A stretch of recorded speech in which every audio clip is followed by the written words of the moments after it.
बात बात में आपका हार्दिक स्वागत है। कहा जाता है कि चौथी पाँचवीं शताब्दी में उज्जैन का राजा हुआ करता था चंद्रगुप्त विक्रमादित्य। उस समय एक ग्राम बाला जिसका नाम खना था, खना की ज्ञान तृष्णा उसे खींचकर उज्जैन लाती है। अपनी विलक्षण बुद्धि तथा एक निष्ठता के कारण वराह मिहिर का वह शिष्यत्व प्राप्त करती है। बाद में वराह मिहिर खना के ससुर बन जाते हैं। कहा जाता है कि वराह मिहिर विक्रमादित्य के 9 रत्नों में से एक थे। इधर खना देवी की ज्ञान कीर्ति लगातार बढ़ती जाती है और उसे राज दरबार तक खींच लाती है। बात राजाधिराज विक्रमादित्य को भी पता चलती है। फिर विक्रमादित्य को जब ये बात पता चलती है कि वो विदुषी काफ़ी कुशाग्र है, विलक्षण प्रतिभा वाली है और ज्योतिष विद्या में काफ़ी ज्ञानी है, तो विक्रमादित्य अपने राजसभा में उसे सभापति के रूप में अलंकृत करना चाहते हैं।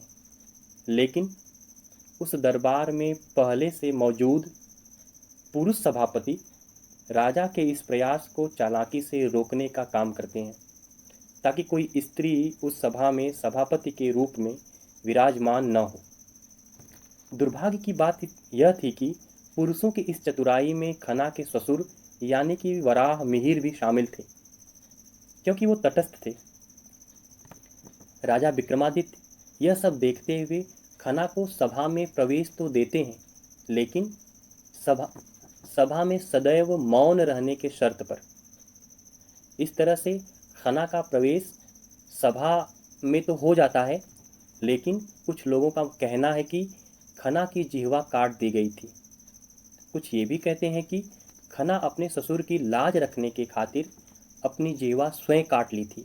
कुछ ये भी कहते हैं कि खना के ससुर वराह मिहिर खुद उसकी जिह्वा काट दी थी।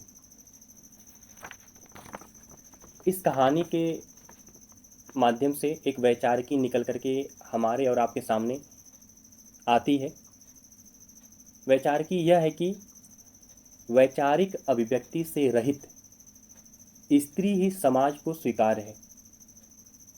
स्वीकार्य उस समय भी थी और आज भी है। आपके सम्मुख ये जो चित्र पर लिखा नेपथ्य राग है, वह एक नाटक है जिसे मीरा कांत ने लिखा है। अभी आपको कहानी जो सुनाई है, उस प्रतीक को इस नेपथ्य राग नामक नाटक में इस्तेमाल किया गया है। खना जिस अस्मिता पहचान से वंचित रहती है, उसी अस्मिता या पहचान से नाटक की मुख्य पात्र मेधा भी रहती है। खना भी समाज के मुख्य केंद्र का हिस्सा बनना चाहती है और मेधा भी, लेकिन दोनों का राग समाज के नेपथ्य में रहता है। अंतर बस इतना है कि खना का जो समकाल है वो चौथी पाँचवीं सदी है और मेधा का जो समकाल है वो 21वीं सदी है। यानी इस नाटक के माध्यम से मीरा कांत कहीं न कहीं उस स्त्री समाज को एक तरह से पड़ताल करने की कोशिश की है कि एक तार्किक महिला को समाज किस रूप में स्वीकार करता है, यानी कि उसके मेधा को, उसके कार्य को यह समाज उतना पुरस्कृत नहीं करता है जितना कि वह हकदार हो।